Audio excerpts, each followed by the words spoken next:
Starting October 12th, you can take the world's longest flight by flying nonstop from Newark to Singapore. You'd be airborne for about 19 hours and travel more than 10,000 miles. Operated by Singapore Airlines, recently ranked the top airline in the world, the New Jersey-Singapore route will be relaunched this year in response to high consumer demand for the nonstop journey. The airline cut the route in 2013 due to rising fuel prices. We're doing this largely in response to what we hear from our customers. We operated the world's longest flight for about 10 years, operating between New York and Singapore and between Los Angeles and Singapore. And it very quickly became a favorite for what we like to call time-stressed corporate travelers. And the reason for that is because they saved between 4 and 6 hours of total travel time between the east coast of the United States and Singapore. And so it was basically the fastest way to get to Southeast Asia. The flight will take place on an A350-900 aircraft, an extended range variant of a previous plane. Singapore Airlines claims this ultra-long-range version is capable of flying farther at a lower cost than any other commercial airliner. The range is up to 9,700 nautical miles. Pretty interesting to see the industry sort of taking this turn towards this low-cost wave and this ultra-long-haul wave. And those are the two, I think, factors that are transforming our business right now. Low cost, and then conversely, ultra-long-haul travel. All these routes are popping up that are crazy long, like you wouldn't expect not even 50 years ago for them to come about. Newark to Singapore, or London to Perth, or JFK to Manila. Man, that's crazy if you think about it. That we're just throwing these new routes in, and we're going farther than ever before. We're reaching new places that that originally would take one or maybe even two stops to get to. We can do them nonstop.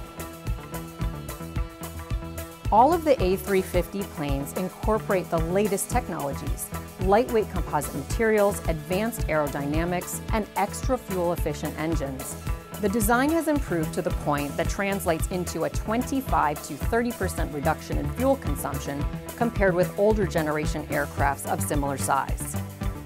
It's better for the environment, it's better for our bottom line, and it's a good balance, another set of technological advancements that balance out the customer service and the product enhancements that our customers will experience on board. For passengers, the key is comfort for long flights, and the Singapore-Newark plane will not even have an economy class for the maximum 161 passengers on board. The plane has 67 flatbed seats in a 1-2-1 configuration for business class and 94 premium economy seats in a 2-4-2 arrangement at the rear. I would say the common obstacles, for a flight like Newark to Singapore, or the so-called ultra-long haul, is sort of passenger comfort, is what it boils down to. How you can keep passengers happy and well for 18 hours in the air, more than half a day. And it's all about the product you serve and the experience that you provide to the customer, whether that's a nice seat or good service. And I certainly don't think that'll be a problem for Singapore Airlines.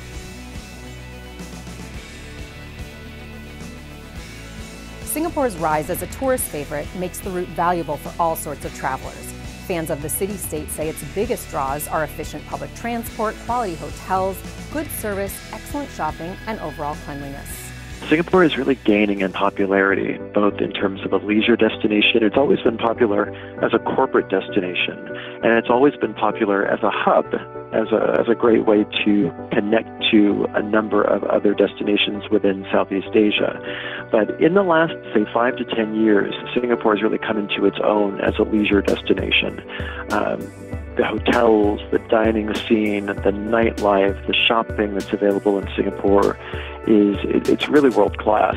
And so I think if you ask any really seasoned or any savvy traveler what one of the hottest destinations within Asia for both leisure and corporate travel would be, I think Singapore increasingly would be at the top of their list.